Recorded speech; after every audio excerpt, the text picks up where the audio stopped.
E aí, pessoal, beleza? Tudo certinho? Vamos lá, vamos para mais uma live aqui do Instituto Dom Literário. Live especial hoje. Live que eu já estava querendo fazer há algum tempo. Opa, Kel, tudo bom? O Carlos chegando por aí também. Sejam muito bem-vindos. O Vinícius. Beleza, o pessoal tá entrando. Maravilha. Live de hoje especial com o David Carvalho. Falando sobre Tolkien. Um instante que eu vou solicitar para que ele participe aqui da live comigo. A Vivian chegou aí, o Mike. Boa noite, como é que vão? Vamos se aprontando, pegando o caderninho. Opa, Davi, tudo certo? Tudo jóia, Matheus, como é que tá? Maravilha, meu caro. Um prazer tê-lo aqui. Que Estou nada, muito feliz com essa participação, cara. Realmente muito feliz. valeu o convite, cara. Obrigadão. Valeu mesmo. O som tá bom? Tá dando para escutar bem? Tá bem, tá bom, tá bom. Ah, Aqui tá, então, o som daqui também tá bom? maravilha, cara, maravilha. Pronto. Então vamos lá. O tema da live de hoje, é, eu confesso que foi um tanto surpreendente. Quando eu fui conversar aí com o Davi, né, eu fiz, vamos fazer uma live, vamos fazer uma conversa, né? Transmitir para o pessoal uma conversa sobre a gente. Eu sugeri o Dostoiévski, que às vezes é um autor muito falado, né? Ah, Ultimamente pelos conservadores, eles estão estudando, o pessoal está lendo Dostoiévski, isso é muito bom e eu achei que seria algo natural. E o Davi, para quem não o conhece e veio do meu Instagram e não o conhece ainda, eu já recomendei para vocês seguirem. Se você não conhece ainda, você está errado. Ele faz ele é um artista, né? Faz uma série de quadros de madeira, vamos dizer assim, maravilhosos, tal, que um dia quando eu estiver com bastante dinheiro para decorar a minha casa, com certeza farei isso, porque o cara que está casando é um cara liso, né, Davi? Isso é meu estado neste momento. Estou me preparando cara, para casar. tranquilo, cara. Eu sei como é que é, eu sei como é que é. Assim, a gente não se preparou para casar, a gente simplesmente casou. Entendeu? Foi assim, o Exatamente. Stephanie foi assim, cara. Foi assim, de repente, tipo, vamos, vamos, né? E a gente namorou por 4 anos, cara. Foi assim, tava super tranquilo, né?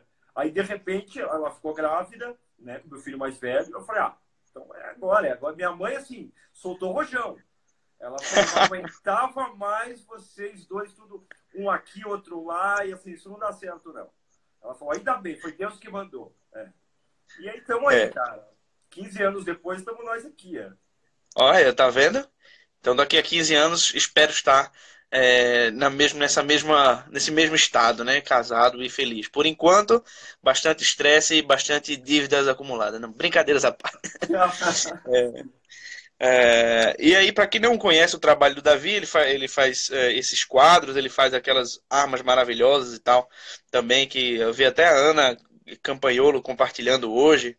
É, e aí ele também está falando muito sobre astrologia, falando muito sobre o simbolismo nos filmes e tal. E eu, bom, quando eu sugeri o Dostoiévski, eu pensei em falar algo do simbolismo em Dostoiévski, e ele me sugeriu algo melhor ainda. Foi um tema que eu não havia pensado e que é um tema muito interessante para trazer para cá, que eu ainda não abordei no meu Instagram, que é justamente o tema da busca pela santidade na obra do Tolkien, mais especificamente no Senhor dos Anéis, né, no enredo do Senhor dos Anéis. Antes de tudo, Davi, eu queria que você falasse um pouco de como a literatura fantástica, dita literatura fantástica, pode representar aspectos importantes da vida humana. Como a Uhum. literatura fantástica tem essa capacidade de expressar a condição humana. Sim. Assim, ó, eu tento ver a coisa mais ou menos assim. Muita gente me pergunta, fala, pô, como é que você consegue fazer os quadros? Até hoje eu não sei responder. Eu realmente não sei responder. Entendeu? A coisa vem, ela sai. Teve uma época da minha vida que eu travei. Eu fiquei 2 anos sem conseguir pegar uma folha de madeira, né? Eu estava passando por alguns problemas pessoais e aquilo me afetou de forma assim tão profunda que eu não conseguia pegar. Eu não conseguia fazer, né? Assim, a partir do momento que eu consegui resolver esses problemas dentro de mim, assim, a coisa assim, ela voltou como se nada tivesse acontecido, né? Então a gente vê muito na literatura, principalmente nesse campo assim, infanto-juvenil, né? Praticamente de criança, a gente vê muita ideia que sai da mesma forma. Eu acho que muitas vezes o autor mesmo ele não tem a menor ideia do que ele está fazendo. E ele simplesmente faz. Né? Não é o caso do Tolkien, não é o caso dele. Né? No caso dele específico, eu acredito que assim, na história do Senhor dos Anéis, ele se baseou na vida de um santo específico. Eu acho que ele leu a vida daquele santo e aquilo afetou ele de alguma forma e ele reinterpretou isso daí. Eu não tenho certeza ainda, então não vou dar nome a ninguém. Não vou falar, tal santo ou isso aí. Estou pesquisando ainda, mas vou descobrir. Vai demorar um tempo, mas eu vou descobrir. Né?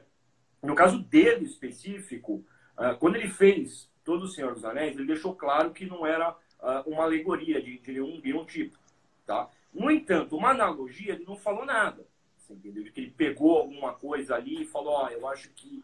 Eu vou falar uma outra linguagem a vida desse santo aqui. Tá? E foi isso que ele fez, cara. E ele fez mesmo.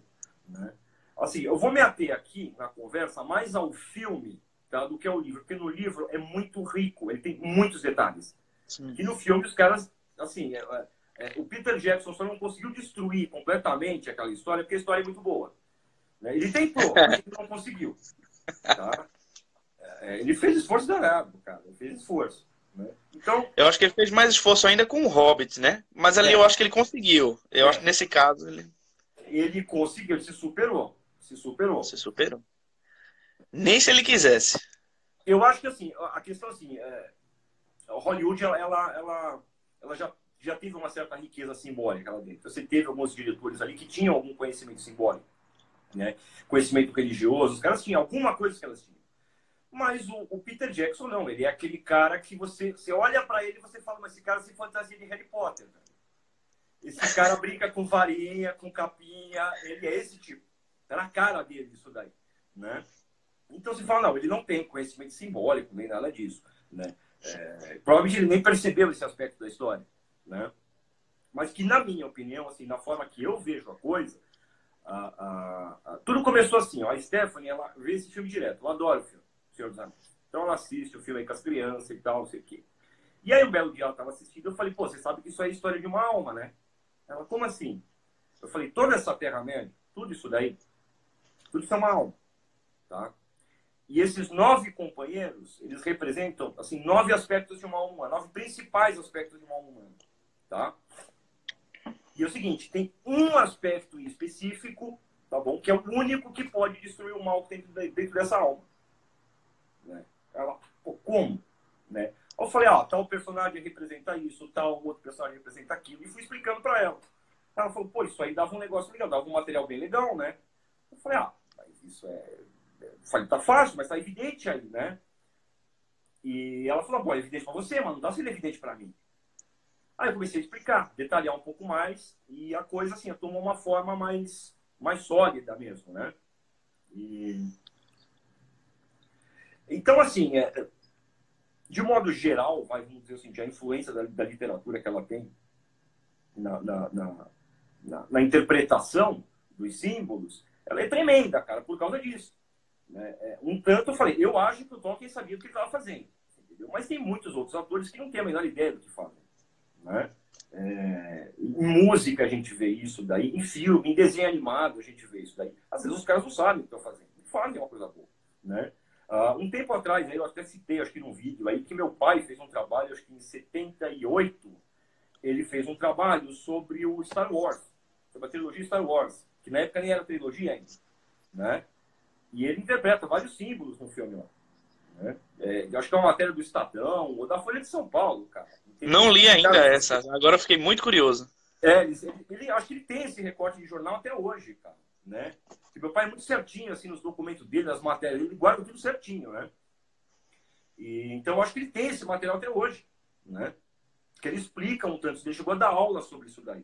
E depois dos anos 90, deu uma sequência de aulas sobre o Silêncio dos Inocentes. Né? Esse eu li. Esse ficou legal também. Né? Ficou. Então, assim, eu vi essa capacidade tanto no meu pai quanto na minha mãe. Minha mãe tem a mesma capacidade. Tá? Então ela assiste um filme, ela enxergava um monte de coisa, né, no filme. Ah, isso aqui ó, representa isso e tal, e tal, e tal. E eu, cacete, como é que eles fazem isso daí, cara? E eu não sei fazer, né? Aí eu falei, cara, vou inventar uma regra para seguir. Eu inventei as 4 regrinhas para assistir um filme, né? E aí comecei a aplicar essas regrinhas, e foi dando certo, e a coisa foi funcionando, né? Claro, assim, você já tinha uma base para poder inventar as regras, entendeu? Então, não foi tão difícil aplicar, né? Mas aí tem muita gente que vem aqui, pô, como é que funciona, como é que você aplica essa regra aqui, como é que você distingue uma coisa da outra. É meio difícil explicar, cara. Eu realmente não sei, cara, entendeu? Assim, explicar muito. Né? Eu fui teve o evento aqui do Ítalo Marcílio, eu assisti um pedaço da aula dele, né? Ele explica tudo super detalhadinho, né? Então é um pão, e aí assim, a farinha e tal. Sei que eu falo, caramba, é muita coisa, né? Então Aham. é meio difícil para que eu consiga explicar. Então, se tiver alguma dúvida, alguma dificuldade aqui, eu acho que talvez, se você perguntando, aí a gente consiga chegar a uma conclusão mais exata, né? Certo. Dessa história Ok. toda, né? Então, vamos lá, tá? Assim, teve se não me engano, acho que um filósofo inglês que ele já comentou sobre esse aspecto no Senhor dos Anéis, tá? Só que eles tratam só de 3 personagens. Eles pegam só o Frodo, o Gandalf e o Aragorn, tá? Representando vontade, razão e sentimento, tá? Pô, eu fui um pouquinho mais longe. Eu falei, pô, não é bem assim, você entendeu? Porque são 9 personagens ali. E cada um ali tem um papel importante nessa história toda, né? Então, assim, eu captei o Frodo como realmente, de fato, ele é um pedaço da vontade, mas ele é representado pela intuição, tá? Tanto que, assim, ele não sabe o que ele faz. O tempo inteiro, o É. Frodo não sabe o que ele está fazendo. Ele simplesmente seguia por um movimento intuitivo, né? Que inclusive são os 2 personagens assim principais nessa história, é o Frodo e o Sam, né? O Sam, ele vai representar o quê? A esperança, tá? A esperança é uma natureza divina que existe nesse mundo e que, assim, independente da nossa vontade de querer ou não, ela existe, tá? Ela tá Acho aí. que acho que o que comprova isso aí que você está falando é que no terceiro filme, na última parte do livro, é o Sam que vê a árvore branca florescendo novamente, né? Exatamente. É ele que É o vê. Sam que vê, E é porque a aquele esperança negócio. está voltando. O aspecto da intuição que o Frodo tem, ele vai se corrompendo. É uma fé que ela vai se corrompendo. Tá? E no final ela não tem força para lutar mais. Isso é, então a fé se corrompe. O que resolve é a esperança. Ela chega e resolve a coisa. Se o Sam mesmo não tivesse lá, ele ia ter roubado o anel, ia ter dado uma tragédia danada, né? Então, Sim. assim, se você vai catar, então, por exemplo, o Gandalf, ele vai representar a razão. Mas a razão no sentido de conhecimento humano. Até que ele morre. Quando ele volta em forma de sabedoria. É diferente. Você entende? Então, assim, aquela razão, o conhecimento humano que se tem, ele morre, ele fica inútil. Chega uma hora nessa busca, ele é completamente inútil, né? A gente vê esse exemplo nos eremitas do passado. O que adiantava o conhecimento humano? Por exemplo, não adiantava nada.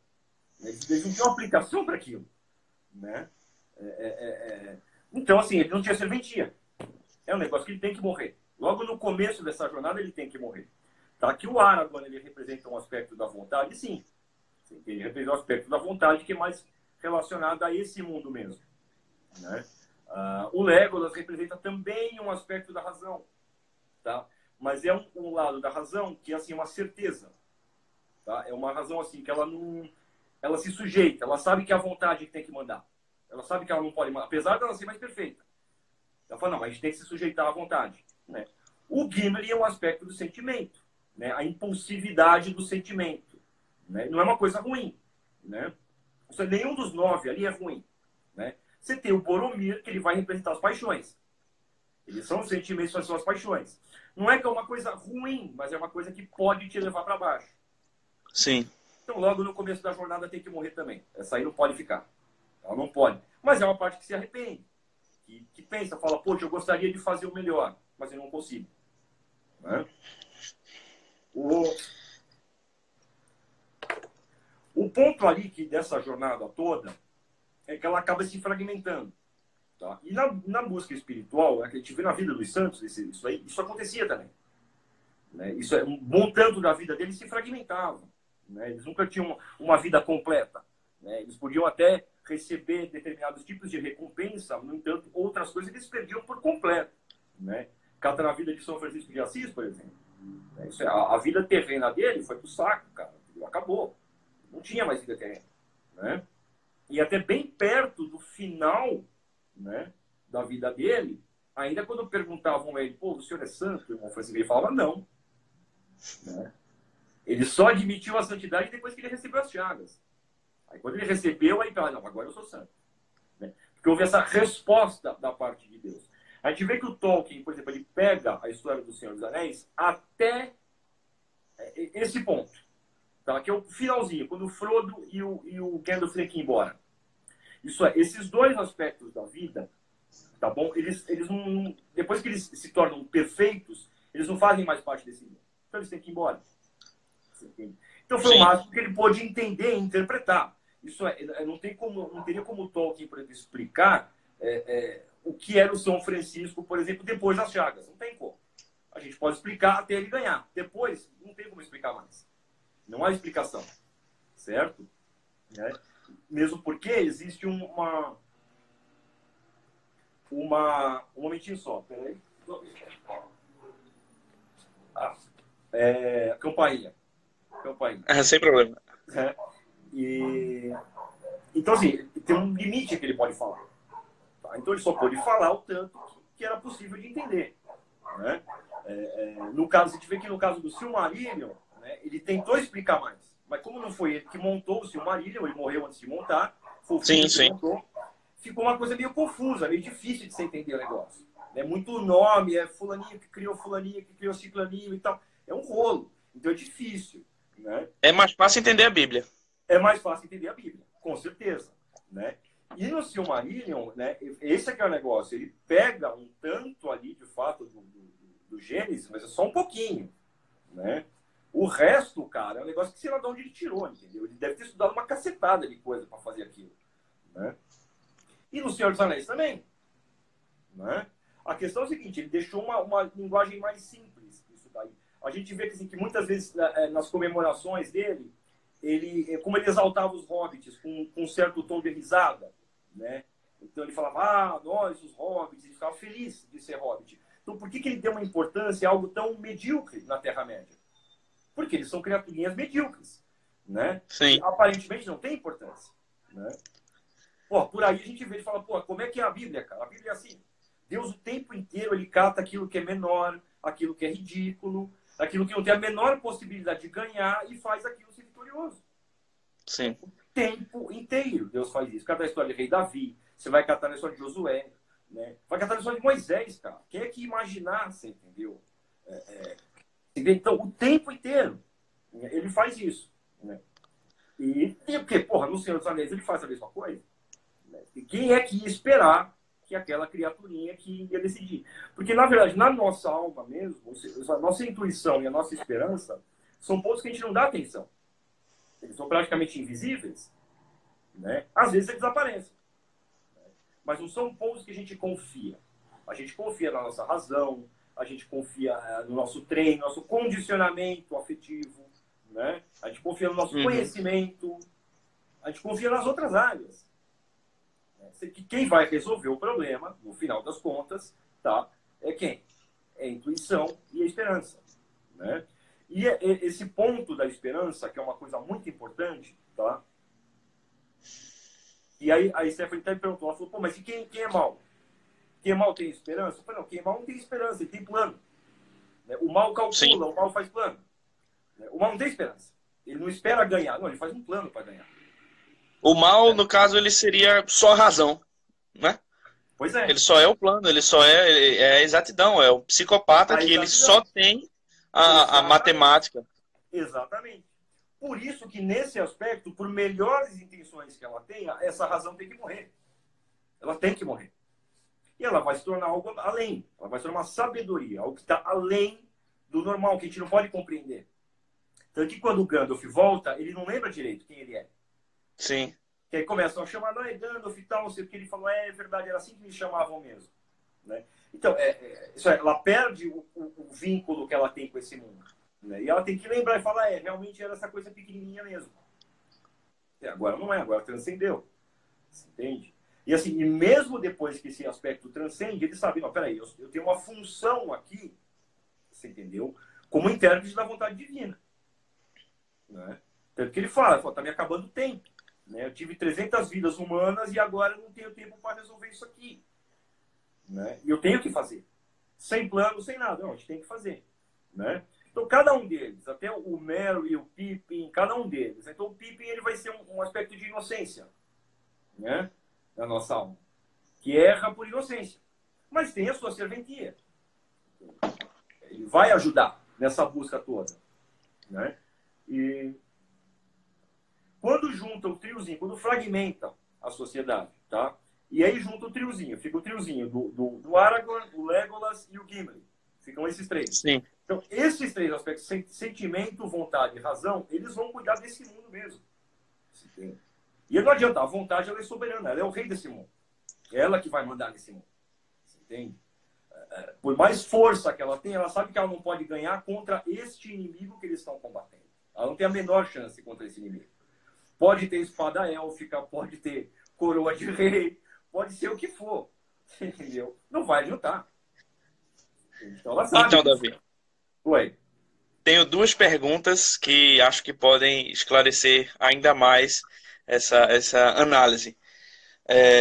A primeira coisa que eu acho que dá para a gente observar, esses 9 aspectos da alma humana. Sim. Você percebe que no livro, eles, uma hora ou outra, eles desviam, mas no geral, eles buscam esse fim. Eles buscam um fim, buscam um objetivo. Aí a primeira pergunta é, que objetivo é esse? A segunda pergunta é a seguinte, eles estão combatendo o Sauron, né? Eles estão combatendo e o que é o Sauron? Qual é a representação da simbologia do Sauron aí? Olha, o Sauron aí, ele vai representar, entendeu? Assim, a vida de forma geral. Você entendeu? Então, assim, o mal de forma geral, você entende? Ele quer que a gente se torne semelhante a ele. O tempo inteiro, que é o que o anel faz. Você entende? Esse que é o negócio. Isso a condenação de uma alma, ela não vem pelos seus pecados em si. Ela vem pela semelhança ao pecado. Você entende? Então, um indivíduo, ele morre, entendeu? Não tem um tribunal. Né? Chega Deus lá com o martelinho, aí tem os jurados e tal. Não é assim que funciona. Isso é ridículo. Não é o Alto da Compadecida, né? Exatamente. É o próprio indivíduo que se julga. É ele que vai se aproximar, a alma dele vai se aproximar daquilo que é semelhante. E se ele for semelhante às paixões, ao mal, ao erro, é atrás disso que ele vai se aproximar. Sim. Que é o que vai acontecendo com o Frodo. Ele vai se tornando semelhante a esse mal. E chega uma hora ele não quer largar mais. O que foi o que aconteceu com o Gollum? Foi isso que aconteceu. Foi a semelhança dele que afundou ele. Entende? Então, assim, a função do mal é a mesma, ele tenta imitar Deus. Ele é uma caricatura de Deus. Do mesmo modo que Deus quer que todos os seres sejam semelhantes a ele, por isso que ele manda os mandamentos, manda as virtudes, para que se tornem semelhantes a ele. A imitação, né? O mal, ele vai ter a sua interpretação, né? Então, é uma brincadeira que eu costumo fazer aqui com o pessoal, né? Bom, todo mundo sabe, existe o Espírito Santo, né? O Espírito, ele está em todos os lugares, não é verdade? Né? Sim. Mas, o mundo moderno, ele inventou a internet, que é o espírito de porco. Você entendeu? Porque ele é um falso Espírito Santo, ele é uma caricatura do Espírito Santo. Ele tenta imitar, ele quer se tornar... a ideia é colocar a internet em tudo que é canto. Não, vamos colocar nas paredes, colocar em copo, em tudo. Né? Que é chamado internet das coisas. Né? Isso é o espírito de porco. Né? É uma caricatura do Espírito Santo. Né? Então, do mesmo modo, o Sauron, ele quer a mesma coisa. Ele quer que todo mundo seja semelhante a ele. Ele pode levar todo mundo para o inferno. Né? Então, o Sauron, ele vai representar mesmo, personificar, vamos dizer, o ideal diabólico, o propósito diabólico. Entende? E suas ações. Né? Através de influência, de dominação, do medo, daquelas ferramentas que ele tem. Né? E os aspectos que ele vai corrompendo, como o Saruman, por exemplo. O sujeito que ele corrompe o Saruman. De pouquinho em pouquinho ele vai corrompendo o Saruman. Né? E é muito sedutor, né? Oi? Muito sedutor, né? Eu acho que nesse aspecto, cinematograficamente, o Peter Jackson acertou em algumas cenas Ah, ao sim. mostrar que a relação do Frodo com o Sauron é quase de sedução, é É, sensual, ele tá chegando perto, ele tá exatamente. sendo observado, ele tá sendo É, atraído. exatamente. E a gente vê na descrição mesmo que se faz do Gollum, né? De que não há. Então, a gente esqueceu o gosto do pão, a gente esqueceu o que é encostar numa árvore, descansar, esqueceu essas coisas. Né? Então, é assim que ele vai fazendo. Essa é a perdição humana, é esquecer. Essa eu acho que é a maior perdição humana que tem, é esquecer. Né? A gente vê hoje em dia, as pessoas são mais esquecidas do que nunca. Né? Quando as pessoas perdem o celular, né? E o celular é justamente a máquina que se usa para lembrar das coisas. Né? Você usa o celular para lembrar daquilo. Né? E aí você esquece a máquina que te usa para lembrar. Né? Essa submemória. Né? Então, assim, as pessoas estão esquecendo cada vez mais. Né? Às vezes, eventos assim, no passado de 10 anos atrás, as pessoas não lembram mais. Né? Então, esse que é o negócio. A perdição, ela vai sendo pelo esquecimento. Ele vai corrompendo de pouquinho em pouquinho pelo esquecimento. Né? Um ponto que o Tolkien tinha, o Tolkien assim, era um crítico assim, violentíssimo do mundo moderno. Ele odiava o mundo moderno. Né? Porque ele sempre mostrava isso daí. Não, é o que ele faz com você, isso aí. Ele vai te enganando de pouquinho em pouquinho e ele vai fazendo você esquecer aquilo que você é de verdade. Entende? Isso aí, não, a gente não é isso aqui. Entendeu? Não, a gente está nessa condição. O ser humano ele está na condição humana. A alma é eterna. A alma faz parte de Deus. Essa é a nossa natureza de verdade. Né? A gente está preso no corpo, a gente está sujeito a determinadas regras. Deus fez isso porque é a melhor coisa que ele tem para fazer para nós. Entendeu? Agora ele não tem nada melhor para fazer. Né? Agora é seguir o que ele Agora é pediu. isso aqui. Né? Claro, assim, então a gente vê a limitação corporal, se é que Deus colocou a gente, né? Ela é uma coisa que ela tem um peso muito grande. Então, um pequeno bem nesse mundo aqui vale muito. Deus sabe o quão é difícil viver nesse mundo. Pô, ele mandou o filho dele aqui, caramba. Né? Ele sabe, ele seguiu os passos. Né? E o próprio filho mesmo sabia. Né? Pô, e ele não queria também. Não é? Ainda no final lá, Pai, sede teu agrado, afasta de mim esse cálice. Mas seja feita a vossa vontade. Então, esse que é o negócio. Ele também não queria. Ele sabia que era difícil. Que é duro demais. Você entende? Então, esse aspecto do esquecimento, tá, do ser humano é uma coisa muito rápida. Tá? Citando Jesus mesmo, os apóstolos. Esqueceram tudo que ele falou, cara. Quando foi na hora do pega, salve-se quem puder. Entendeu? É isso mesmo. Não é? Então é assim. Exatamente. Os caras já esqueceram tudo, cara. Que ele era o Messias, dos prodígios, dos milagres, dos ensinamentos. Essa de toda a paz que eles sentiram perto do Senhor. Né? Então, eles esqueceram de tudo. Né? De todos os milagres. Até quando eu vi um sermão dele, então, Jesus aí pregou para 2.000 pessoas. Como é que o cara falou em campo aberto para 2.000 pessoas? Como é que todo mundo escutou? É só com a alma. Não foi para o ouvido. Você entendeu? Então, esse tipo Não de tinha coisa. microfone, né? Não, exatamente, não tinha nada, nem um alto-falante, nem nada. Entendeu? Então, assim, isso os caras esqueceram. Né? Que é esse o processo que o Anel vai fazendo. Não só com o Frodo, com todo mundo em volta também. Ele só não faz com um, que é o Sam. Com o Sam ele não faz isso, ele não tem esse efeito. O resto, todo mundo em volta é parcialmente afetado pelo Anel, de um jeito ou de outro. Né? Então, por exemplo, um aspecto do livro que tem, tá, que é um ponto importante que não foi colocado no filme, é a idade do Frodo. Pô, já tá para lá de 50 anos de idade quando ele vai levar o Anel. Ele não é um garotinho. Você entende? Isso, pô, esse é um ponto importante. Isso é a maturidade da intuição. Isso ela já está usada. Ela já foi usada, ela já foi testada. Você entende? Né? E dentro dessa intuição mesmo, existe um desejo da grandiosidade. Né? Tanto que o Frodo, desde pequenininho, ele era assim. Ele já tinha o desejo, as histórias do Bilbo. Então, ele já queria ser mais. Né? Então, ele já tinha esse desejo íntimo dentro dele. Né? Só que aquele negócio que, sozinha, de fato, você entendeu? A intuição, ela não vai sair do lugar. Ela precisa estar acompanhada da esperança.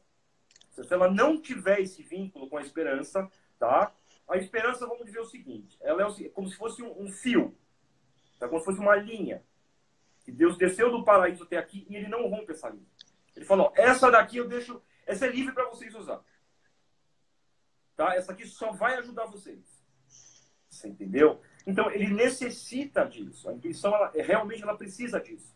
Né? Tanto que a partir do momento quando ele abandona, quando ele expulsa, né, essa esperança, ele cai em desgraça. Sim. Ele cai na armadilha do Gollum lá, que nem um trouxa. Né? Porque ele abandonou. E a esperança vai lá e resgata ele de novo. Né? E o pior, ainda a esperança vai lá, pega o anel para si e não é afetado pelo anel. Tanto que na hora que ele tem que devolver, né, ele só fica meio em dúvida de devolver, não é porque ele quer o anel para ele, é porque ele tá vendo o estado do Frodo. É. Exato, exato, é isso mesmo. Ele fala, tá te fazendo mal, tá te destruindo. Você entende? E é aquele negócio, quando essa esperança, ela vê que esse aspecto da intuição, que é diretamente relacionado com a fé, né, ele tá morrendo, ela não quer que morra. Ela realmente não quer. Ela não quer que isso seja destruído. Você entende? Ela tenta fazer de tudo o que ela pode para impedir que esse processo aconteça. Você entende? Agora, a questão ali desses dois, tá, é porque é só isso que sobra numa vida espiritual. A gente tem vários símbolos disso daí na vida dos santos. Né? Existiu um momento na vida deles, teve um determinado momento em que só sobrou isso dentro deles. Eles não tinham mais nada. Eles não tinham mais razão, não tinham mais vontade, não tinham mais sentimento, não tinha nada. Eles só tinham isso daí, a fé e a esperança. Só. Né? E quando chegou nesse ponto, quando não tinha mais nada, praticamente tudo destruído nessa alma, aí Deus resgata. E aqui na história de Santo Antão a gente vê isso. Né? Depois de 20 anos na pirâmide, lá tomando cacete de capeta, sendo atormentado, tentado de tudo que é forma, né? A pirâmide abre. A pirâmide abre e aí vem Jesus e fala, não, agora você é dos meus, agora a tua vontade é a minha vontade. É a mesma coisa. Né? E aquele negócio, hein? Santo Antão, não, eu não vou ceder ao demônio, não vou ceder. Né? E agora, o Santo Antão mesmo, a gente vê assim, o que ele tinha de conhecimento? Tinha nenhum, ele era analfabeto. Né? O cara ouviu uma passagem bíblica na missa e falou, pô, é isso que eu tenho que fazer para da minha vida.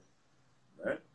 Isso, eu já conheci pessoas assim, que, claro, não eram santos dessa forma, mas realmente tinham graus de santidade. E você vê que, assim, que em determinados momentos da vida dela, eu vou contar a história dessa pessoa. Essa pessoa foi o seguinte. Logo quando eu entrei para o cristianismo, eu já tinha por volta de 13, 14 anos. Tá? Então foi por uma escolha. Tá? Então eu fui batizado, foi um padre jesuíta que me batizou. E aí, assim, claro, depois você se converte, você começa a se envolver em questões da igreja, você quer conhecer, né? Porque você está maravilhado com aquilo tudo, né? E, cara, assim, tinha muitos problemas, né? Muitos, isso aí, pô, década de 90, cara, comecinho da década de 90, né? Isso é 1990, 91, né? E a gente conheceu uma mulher que era a dona Joaninha. A dona Joaninha, acho que o Gugu, meu irmão, já deve ter falado dela em aula, né? A dona Joaninha era santa, cara. Ela era santa mesmo. Eu acho que, assim, foi a pessoa, assim, de contato que eu já tive, mais santa que eu já vi. Tá? Contato direto. Né?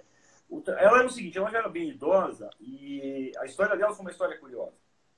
Quando ela era jovem, ela contava isso daí. Quando ela já é falecida, né? Então ela contava, ela falava, não, ela queria ser enfermeira.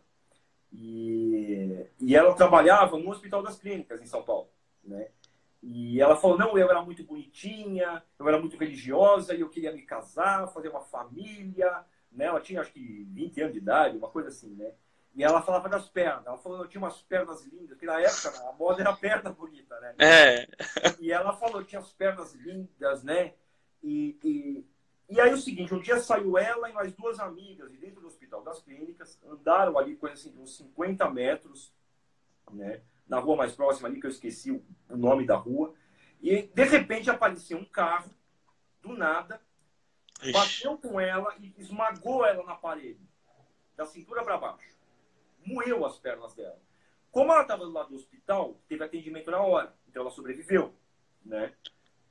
Aí foram cirurgias e mais cirurgias. Ela ficou 3 anos, cara, sem poder levantar da cama. 3 anos. E os médicos falaram, olha, não tem jeito, cara. Você não tem um músculo, você não tem um tendão. Tá? Os ossos estão todos destruídos. Né? E ela falou que no começo do acidente, ela tinha esperança. Não, pô, vai aparecer um milagre, Deus vai me curar. E aí o tempo foi passando. E nada disso acontecia. E ela foi diminuindo o pedido dela. Então, no começo, não, eu quero a minha vida de volta. Depois, não, eu quero as minhas pernas de volta. Não, eu quero meus amigos de volta. Eu quero alguma coisa de volta. Até que ela chegou e ela enxugou o pedido dela para simplesmente, não, eu quero andar de novo. Ela simplesmente, não, eu tenho que andar de novo, eu quero andar de novo. Só me faz andar de novo. Ela levantou da cama.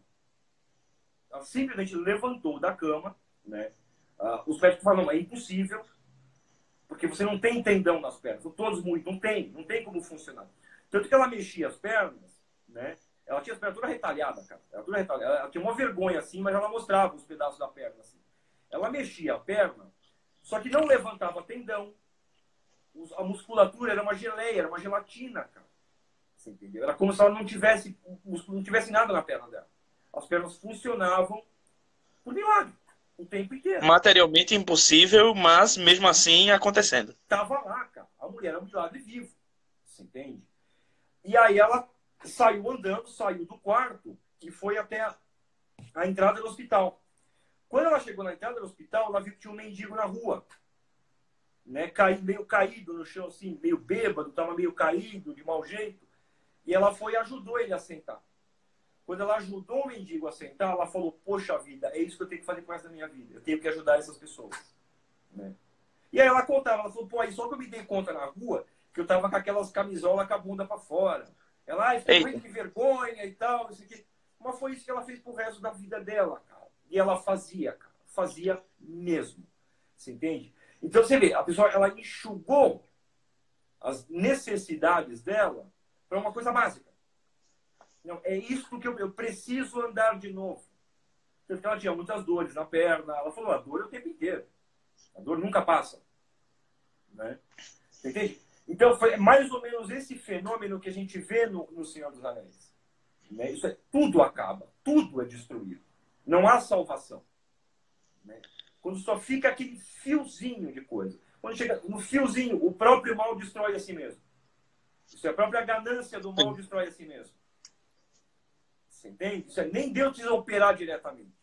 A natureza do mal é destrutiva. É autodestrutiva. Isso é Deus tem poder de criação. Ele cria as coisas.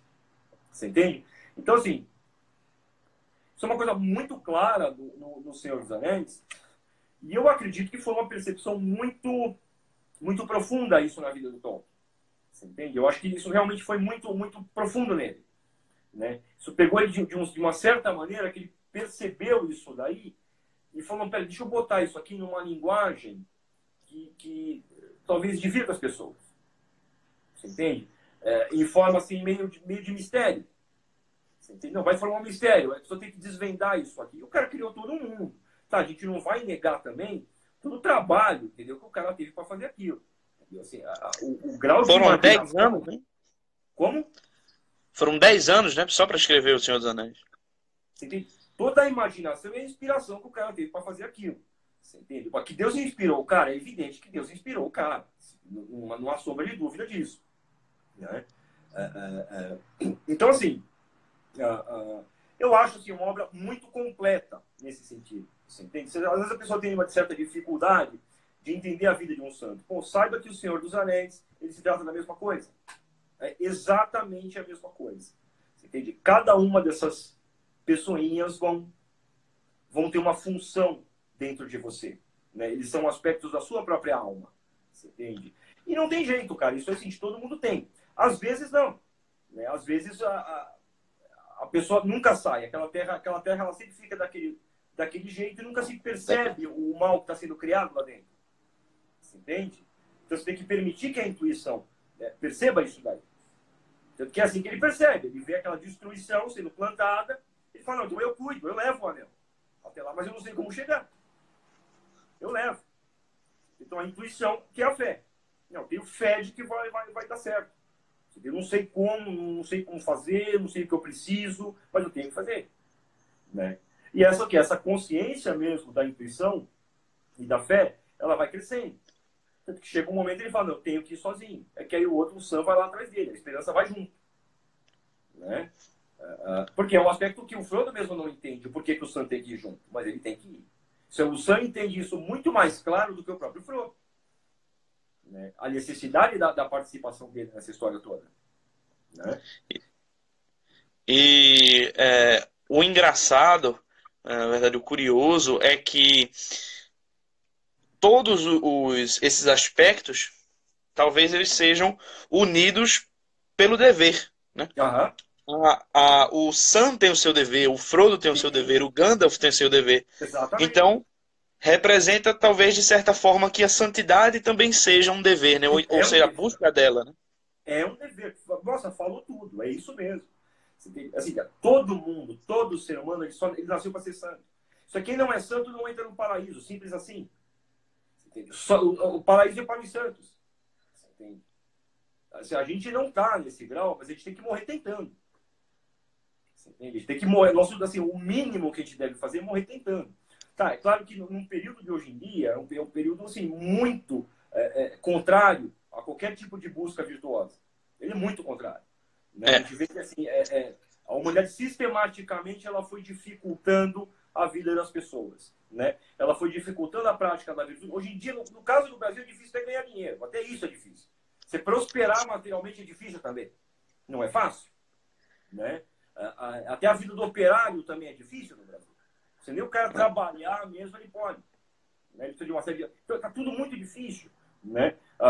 Isso é a realidade do mundo mesmo. Ela está se tornando cada vez mais louca, cada vez mais incoerente. Né? Quanto mais incoerente você é, mais sucesso você tem. Então tem algo de muito errado nisso. Né? É muito contrário a isso daí. Né?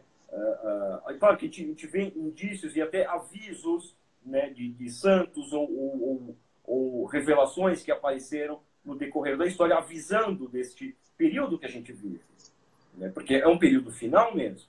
Tá, não sei se a gente vai ver o final, você entende? O final de tudo, você entende? Mas eu acho que não vai durar muito tempo, cara, que é insustentável demais essa situação. Você entende? Ela não tem uma solução viável. Quando você olha a situação do mundo, você fala, peraí, como é que o ser humano pode resolver isso daí? Não, ele não não pode. tem como. Não dá. Ele não pode. E ele tem que admitir isso daí. Tem que falar, a gente não tem como resolver. Olha aqui a merda que a gente fez, olha a desgraça que a gente plantou. Né?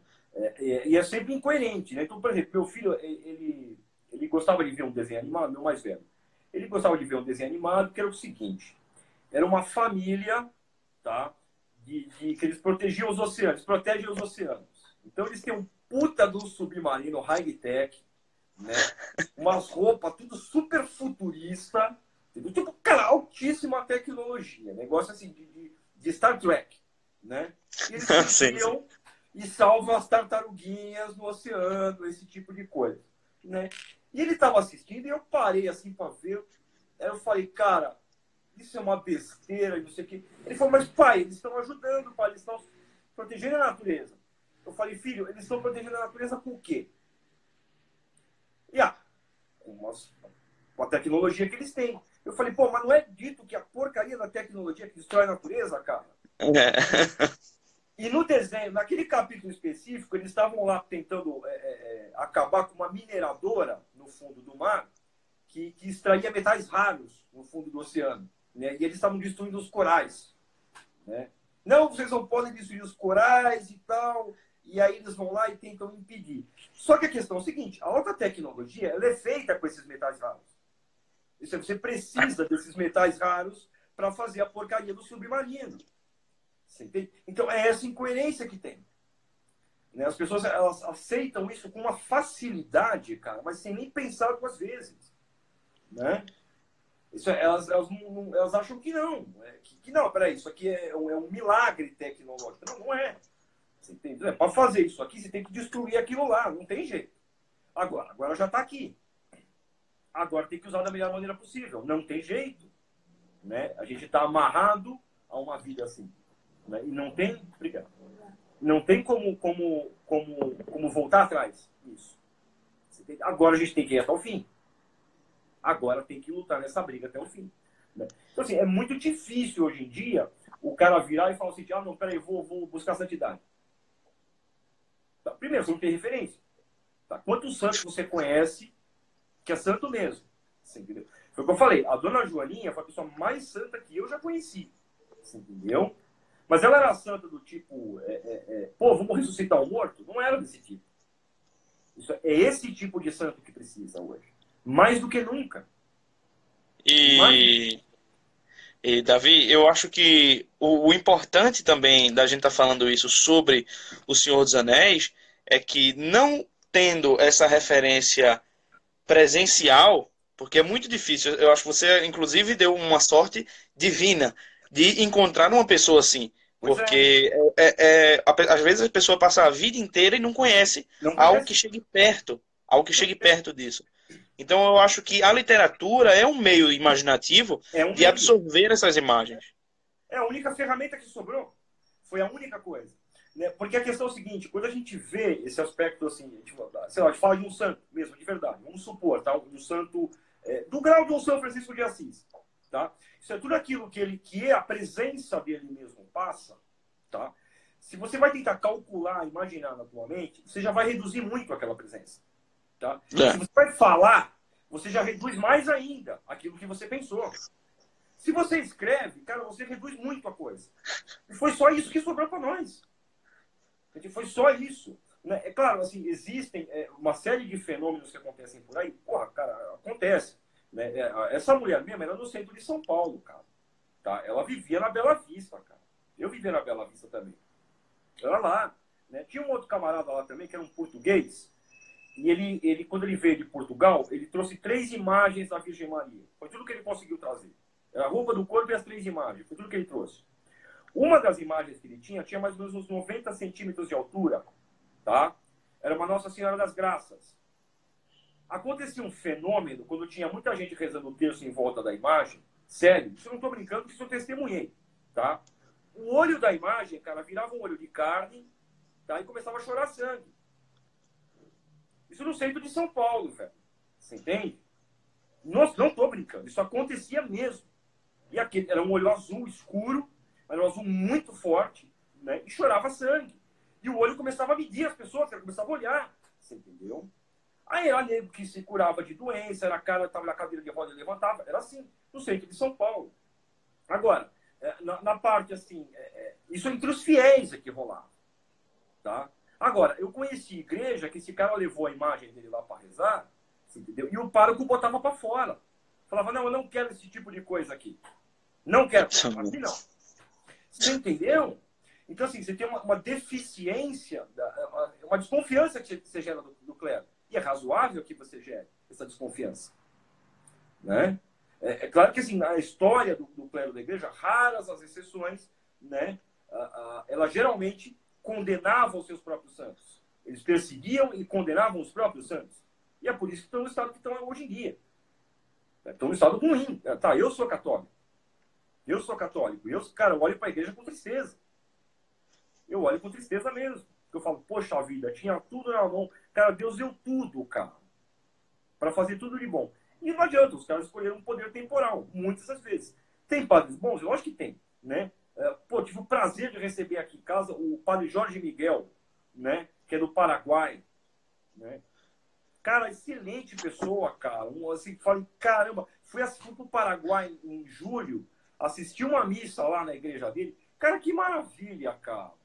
Que maravilha. Então você tem coisas boas, né? Você tem, até o padre Paulo Ricardo tá fazendo um trabalho. Sim. Você entendeu? Esclarecendo um monte de coisa pra galera. Você entende? Que Muita precisa. coisa. Muita coisa. Você entende? Então, assim, Inclusive sobre o Senhor dos Anéis, né? Ele utilizou sobre o Senhor dos também o Senhor Anéis. dos Anéis como representação dos valores Exatamente. cristãos. Pô, aquele vídeo dele tá bom pra caramba. Tá Tá, super tá bom aquele muito. vídeo. É. E eu acho que o importante da gente falar sobre literatura e santidade é justamente porque nos esclarece um aspecto da nossa vida, ou um aspecto não, no caso, todos esses aspectos da nossa vida que nos Sim. falta presencialmente por meios de outras literaturas. É impossível você captar isso. Se você for buscar hoje na literatura recente brasileira, é extremamente Pô, difícil encontrar um escritor que realmente fale sobre santidade. Para não dizer é. que eu não vi, o único que eu encontrei recentemente foi o Renato Moraes, que ele fala um Sim. pouco sobre isso. que é um bom romance, é o Claridade. Inclusive farei uma live com ele, que ele fala um pouco sobre isso. Você já encontra um aspecto de busca pela santidade, já encontra Sim, pelo menos a, o pressuposto de que existe a santidade. É um, exatamente. é um Cara, diálogo que... o Sim. próprio Ítalo Marcilli, cara, esse é o único psiquiatra que eu já vi que fala de alma. Nenhum outro É fala, cara. verdade, os caras não falam, né? Não. E o cara foi, ele teve, acho que na Rede Record, teve recente, acho que no Domingo Espetacular, que é coisa do tipo. Ele fala, não, isso aqui é problemas da alma. Eu falei, caramba, é o único que fala, cara. Porque psiquiatra nenhum vai tratar disso daí, vai falar de alma. Não, isso aí não existe. Isso aí é tudo Não. coisa de imaginação. Ué. E hoje ninguém tem alma, né? Tem psicológico. Exatamente. Tem É só psicológico. O isso. meu psicológico está afetado, é minha alma que está afetada. Uhum. Então, nem se parte do princípio do sobrenatural, né? Isso é, houve uma espécie de agigantamento da ciência moderna como se ela determinasse a realidade. Você entende? Você fala, pô, peraí, mas a função da ciência não é determinar a realidade, é continuar se perguntando por quê. Exato. A ciência ela só prospera se ela faz isso. Se ela não faz isso, acabou. Você entendeu? Ela pegou uma função religiosa. Tá? Que é determinar, não, ó, Deus é assim, Deus existe assim, ó, na nossa religião é assim, assim, assim, assim, assim. Determina. Você entende? São esses mandamentos. Tá? Do Deus que a gente segue é isso daqui. Então o cristianismo ele chega e ele explica, ó, são os 10 mandamentos, são pecados capitais, tudo isso ele explica. Você entende? É assim que é determinado. Não. A ciência tomou esse poder. Então ela determina o que é verdade e o que é mentira. O que é E eu bom acho e que o a que é mal. confusão é tão grande que a ciência tem um aspecto de mutação muito grande, né? Numa Claro, semana, comer ela ovo é tem que ótimo. fazer. Na outra, comer ovo é terrível, você vai morrer. Ela tem que fazer. A fé das pessoas é muito curta nela. Não tem fundamento. Né? Cara, eu acho que na minha vida. Cara, eu tô com 43 anos, velho. Eu acho que na minha vida eu vi o ovo, cara, virar vilão e herói, cara. Eu acho que umas 40 vezes, cara, pelo menos. Né? É Todo o ano. ovo assassino. Aí não, o ovo salva. Ah, não, ele mata, ele salva. Sempre, cara. Né? Minha mãe que ficava zoando, ela brincava assim, ela falava, não, ó, pega o salva assassino ali pra mim. Pega a pimenta maldita. Pega, não sei o que. É tudo assim, rotulado. Né? Porque é sempre assim que a ciência faz, né? E fica testando a fé das pessoas, né? Mudando e as pessoas vão engolindo isso daí com muita facilidade, né? E é um perigo muito... Isso é uma coisa que o Tolkien sempre falava, cara, nos livros dele. Você entendeu? E sempre essa crítica ele colocava nessa mutabilidade que existe no mundo moderno. Ele muda muito rápido com uma promessa impossível, né? Que é aquele negócio do Saruman lá, né? Tipo, não, então vamos devastar tudo aqui, vamos dar espaço à indústria e à É. força e ao aço e tal. É esse delírio, né, que existe. Não, vamos dominar, dominar, somos os senhores da natureza, como se fosse, né? Vem um temporal aí já dá aquela calamidade pública, né? Aqui em Curitiba, aqui no meu bairro, que caiu no começo do ano, aí caiu uma chuva de pedra, cara, de gelo aqui. O Puta. carro, cara, o carro ficou todo amassado, assim, o teto do carro. A galera perdeu o telhado aqui, meus vizinhos. Foi um desespero, cara. Quase entrou em calamidade pública, né? Por causa de meia dúzia de pedra de gelo do tamanho de uma laranja.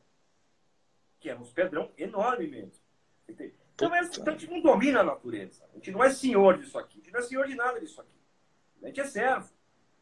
A condição humana é uma condição de servo, que serve de Deus e acabou.